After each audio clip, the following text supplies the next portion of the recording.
నమస్తే శ్రీమాత్రే నమః శ్రీ గురుభ్యో నమః ఆదిత్యాయ చ సోమాయ మంగళాయ బుధాయ గురు శుక్ర శనిభ్యే రాహవే కేతవే నమః జపాకుస్మ సంకాశం కాశ్యపేయం మహాధృతిం తమోరిం సర్వపాపగ్నం ప్రణతోస్మి దివాకరం. దివాకరుడి అంటే ఉన్నటువంటి మన గ్రహాలన్నీ కూడా ఆ భానుడి ఆధిపత్యంలో ఉంటూ ఉంటాయి. మరి గ్రహ శాంతి కావాలన్నా, గ్రహాల యొక్క తత్వం తెలియాలన్నా, మనం ఏ రాశిలో ఉన్నా, ఏ రాశిలో జన్మించినా కూడా మనకు ఈ గ్రహాల యొక్క అనుకూలత ఉండాలి. అలా అనుకూలత ఉంటే మనకున్నటువంటి అంటే గోచార రీత్యా కానీ జన్మజాతకం రీత్యా కానీ ఉన్నటువంటి లోపాలు ఏదైనా ఉన్నా ఈ గ్రహాల అనుకూలతను సాధించడం కోసం మనం చేసేటువంటి ఉపాసన కానివ్వండి, లేకపోతే గ్రహ ఆరాధన కానివ్వండి, దీనివల్ల మనకు సానుకూలత లభిస్తుంది. ఇలా మనం ఈ సానుకూలతను పొందుతూనే ఒక్కొక్క రాశిలో ఉన్నటువంటి లక్షణాలు ఎలా ఉంటాయి, ఆ లక్షణాలు ఉన్నటువంటి వారు మరి ఎలా తమకున్నటువంటి చిరు దోషాలు పోవడానికి ఏం చేయాలి అని చెప్పుకుంటూ పోదాం. తదుపరి రాశి మకర రాశి. మకరం అంటే ఇది బచక్రంలో 10వ రాశి. సహజంగా 10వది అంటే ఉద్యోగ స్థానం అంటూ ఉంటారు. మరి ఈ 10వ స్థానంలో ఉన్నటువంటి రాశినాథుడు ఎవరు అంటే మకరం. మకరం అంటే మొసలి. మొసలి అంటే ఏంటంటే మొండి పట్టుదల, చాలా అంటే రాశి చిహ్నం మొసలి, చాలా మొండి. మరి రాశినాథుడు ఎవరు అంటే శని భగవానుడు. శని భగవానుడు అంటే ఏంటి అంటే శని అంటే శనీశ్వరుడు మనకు మన యొక్క అంటే చాలా నియమ నిబద్ధతతో నిష్టగా ఎవరైనా ఇలాగే ఉండాలి, ఇలాగే చేయాలి అని అనిపించేటువంటి గ్రహాలు ఎవరు అంటే శని భగవానుడు. నువ్వు ఎప్పుడైనా సరే ఎవరైనా తప్పు చేస్తున్నప్పుడు వాళ్ళని డిసిప్లినరీ యాక్షన్లో పెట్టాలి అంటే అప్పుడు మనకు శని భగవానుడు మన దగ్గరికి వస్తాడు. ఇక చచ్చినట్టు ఈ సమయానికి లేవాలి, ఈ సమయానికి పడుకోవాలి, ఈ సమయానికి ఉండాలి, లేకపోతే మనం ఇంతకుముందు చేసినటువంటి అనేక రకాలైనటువంటి పూర్వజన్మ సుకృతంలో ఉన్నటువంటి పాపాలు లేకపోతే పుణ్యాలు ఏదైనా సరే పూర్వజన్మకు సంబంధించినటువంటివి ఉంటే వాటినన్నింటినీ కూడా సరిచేసుకోవడానికి, లేదు ఈ జన్మలో అయినా సరే మన యొక్క ఇంతకు ముందు ఉన్నటువంటి మన పాప ఫలాన్ని సరిదిద్దడం కోసం శని భగవానుడు వస్తూ ఉంటాడు అంటారు. అలాగా మరి ఈ గ్రహంలో ఉన్నటువంటి వారు ఆ శని భగవానుడు అధీనంలో ఉన్నటువంటి వారు కనుక ఎప్పుడు కూడా అట్లాగే మనకు రాశి చక్రంలో ఉన్నటువంటి తత్వంలో కూడా ఇదేంటంటే సేవాభావం, సేవకుడిగా అంటే మనకి లాస్ట్ గ్రేడ్ అనమాట. ఏ పనైనా నువ్వు రాజు పదవిలో ఉన్నప్పుడు కూడా తన పని తాను చేసుకోవడానికి వెనక్కుండడు. ఏ పని ఎప్పటికప్పుడు తన పని తాను చేసుకుంటూ ఉంటాడు. ఒకటి ఏంటంటే చాలా కష్టపడే మనస్తత్వం. చాలా అంటే ప్రతిరోజు ఎంతో పెద్ద హోదాలో ఉన్న తన పని తాను చేసుకోవడంలో ఎక్కడా వెనక పడకుండా, ఎక్కడా కూడా ఎప్పుడు కూడా ఇంకొకరి మీద ఆధారపడకుండా తన కింది వాళ్ళకు కూడా తన పని చేసి పెట్టేటువంటి వాడుగా ఉండేటువంటి వాడే ఈ రాశిలో ఉన్నటువంటి వారు. చక్కటి మేధాశక్తి ఉంటుంది, చక్కటి ఆలోచన విధానం ఉంటుంది, అందరితో ప్రేమగా ఒక అనురాగాన్ని ఆత్మీయతను పంచే విధంగా ఉంటారు.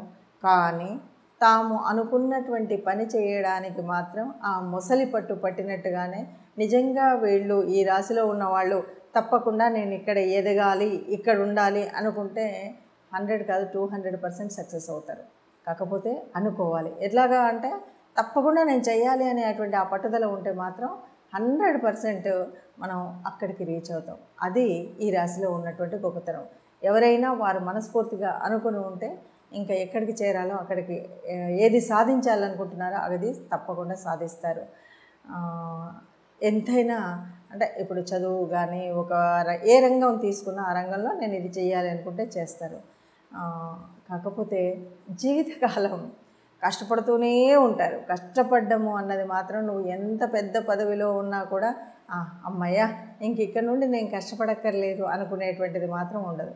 కాకపోతే ఇంకొక తత్వం ఏంటంటే ఈ రాశి తత్వం, ఎంత కష్టపడ్డా ఇష్టపడుతూనే కష్టపడతారు కానీ అయ్యో నేను కష్టపడిపోతున్నాను అని అనుకోరు. ఎంతటి కష్టమైనా చాలా అంటే లీస్ట్ వర్క్ అనమాట, హార్డ్ వర్క్. ఈ స్వీపింగ్, కడగడము ఇలాంటివి ఉంటాయి కదా, ఈ పనులన్నీ హాయిగా ఆనందంగా చేసేస్తారు తప్ప ఈ పని నేను చేయాలా అని అనుకోరు అనమాట.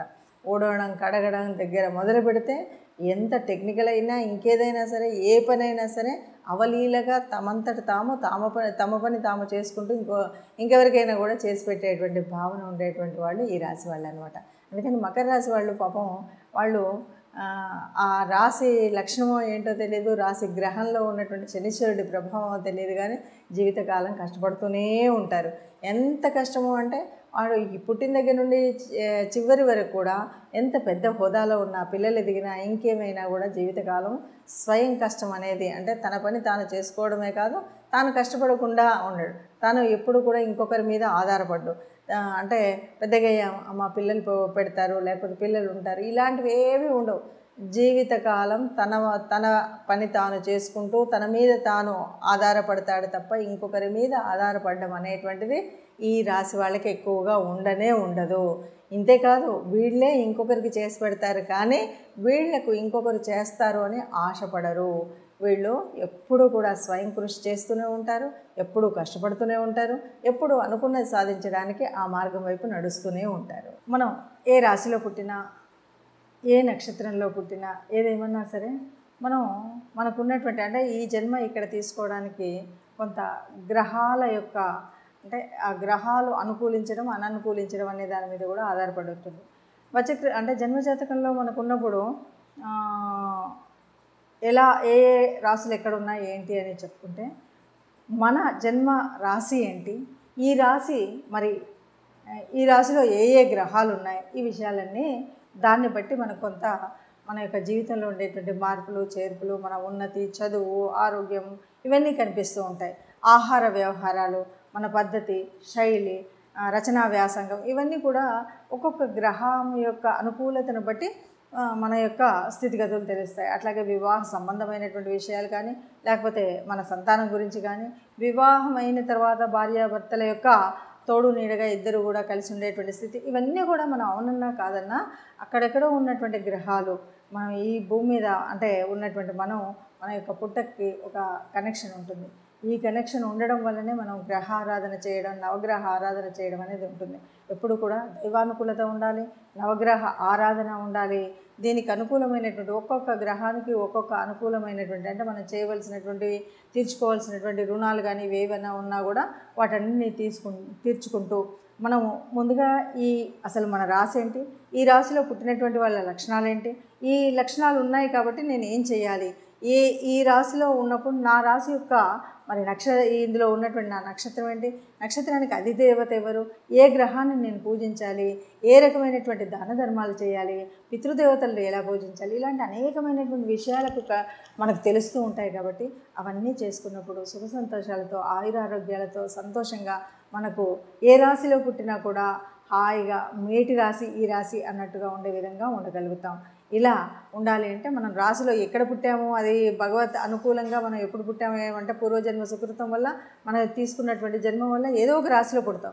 పుట్టినా కూడా ఆ రాశిలో ఏ గ్రహం ఉన్నా ఎలా ఉన్నా కూడా మనకు మిగతా గ్రహాలు ఏవి ఎక్కడ ఉచ్చనీచల్లో ఉన్నా ఎలా ఉన్నా కూడా మనం సానుకూలమైనటువంటి సవ్యమైనటువంటి జీవితాన్ని గడపాలంటే తప్పకుండా మనం ఏ రాశిలో పుట్టామో దాంతోపాటు ఏ గ్రహాలని మనం ఆరాధించాలి, ఏ దేవతానుగ్రహం పొందాలి అనేటువంటి విషయాన్ని తెలుసుకుని ఆ రకంగా మనం వెళ్ళినట్టయితే తప్పకుండా సుఖజీవనం పొందొచ్చు అని చెప్తూ శుభం భూయాత్.